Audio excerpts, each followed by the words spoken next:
Watu wengi leo wanapambana na maisha.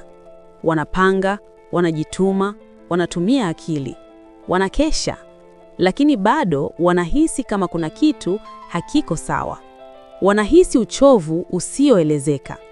Wanahisi mzigo ambao hauonekani.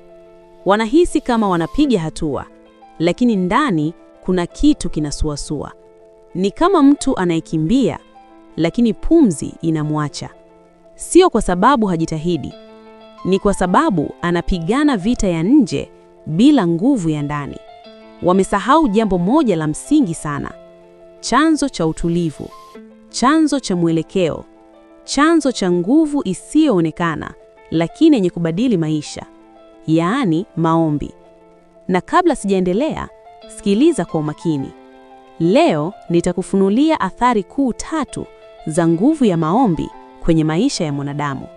Sio athari za juu, sio maneno ya kukupa faraja ya muda mfupi, bali athari zinazogusa akili, maamuzi, tabia na mwelekeo wa maisha yako kwa ujumla.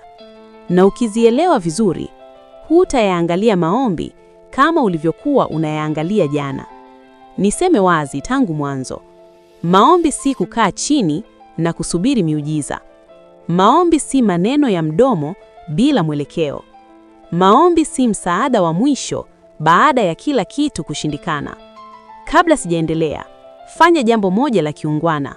Bonyeza kitufe cha subscribe hapo chini ili kukata video nyingine nyingi kama hizi.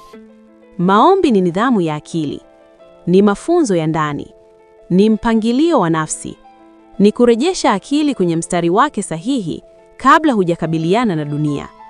Maana ya nguvu ya maombi. Nguvu ya maombi si sauti kubwa, si maneno mengi, si maigizo. Ni ule wakati unanyamazisha kelele za nje, hofu, presha, matarajio ya watu, na kuanza kusikia kile kilicho ndani. Ni pale akili inapopumzika, hisia zinapoputia, na fikra zinapopangwa upya. Ni pale unapoacha kukimbia kila wazo linalopita kichwani na kuanza kulisimamia kwa utulivu. Watu wengi hudharau maombi, wakidhani ni udhaifu au kukata tamaa. Lakini ukweli ni huu: hakuna kinachohitaji nguvu ya ndani kama maisha yenyewe. Namba 1, athari ya maombi kwenye akili. Akili ya mwanadamu ni kama chombo. Ikijaa hofu na presha, haiwezi kufanya kazi kwa usahihi. Akili isiyotulia huona hatari hata pasipo hatari. Hufanya maamuzi ya pupa na huchoka haraka hata bila kazi nzito. Watu wengi hupoteza mwelekeo, sio kwa sababu hawajui wanachotaka, bali kwa sababu akili yao imeelemewa na mawazo yanayokinzana. Nguvu ya maombi hupunguza hofu, huongeza umakini na hujenga subira. Sio kwa sababu matatizo yanaondoka ghafla, bali kwa sababu akili inapata nafasi ya kupumzika. Mtu mwenye hasira kali akizungumza au kuamua mara nyingi hujuta. Lakini mtu anayejifunza kutulia kupitia maombi hutoa majibu machache lakini sahihi. Akili iliyotulia huona mbali zaidi kuliko akili inayokimbizwa na hofu.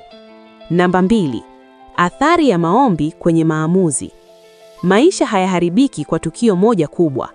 Yanaharibika kwa maamuzi madogo yaliyofanyika katika akili iliyochoka. Uchovu wa akili ni hatari kuliko uchovu wa mwili. Mwili ukichoka hupumzika, lakini akili ikichoka huanza kufanya makosa bila kujua.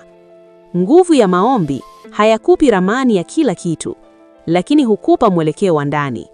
Unatenganisha hofu na ukweli, tamaa na busara, kelele za nje na sauti ya ndani. Watu wengi wameingia kwenye mahusiano au biashara sio kwa sababu ilikuwa sahihi, bali kwa sababu waliogopa kuchelewa au kubaki nyuma. Kusubiri si udhaifu, ni hekima. Namba 3, athari ya maombi kwenye tabia na matokeo. Tabia hutoka kwenye fikra na matokeo hutoka kwenye tabia.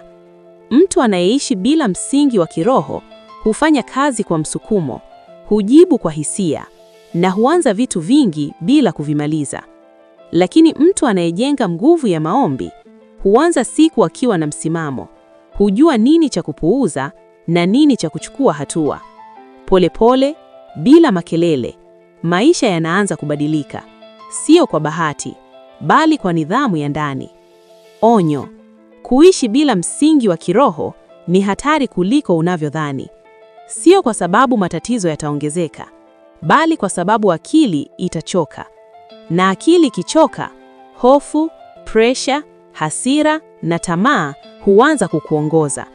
Maombi si mbadala wa hatua, lakini bila maombi, hatua nyingi huchukuliwa bila mwelekeo. Maombi yanakuandaa kisaikolojia, kiakili na kiroho, ili unapochukua hatua, ichukuliwa kwa hekima, si kwa pupa. Ushindi wa kweli hauanzi nje, unaanza ndani.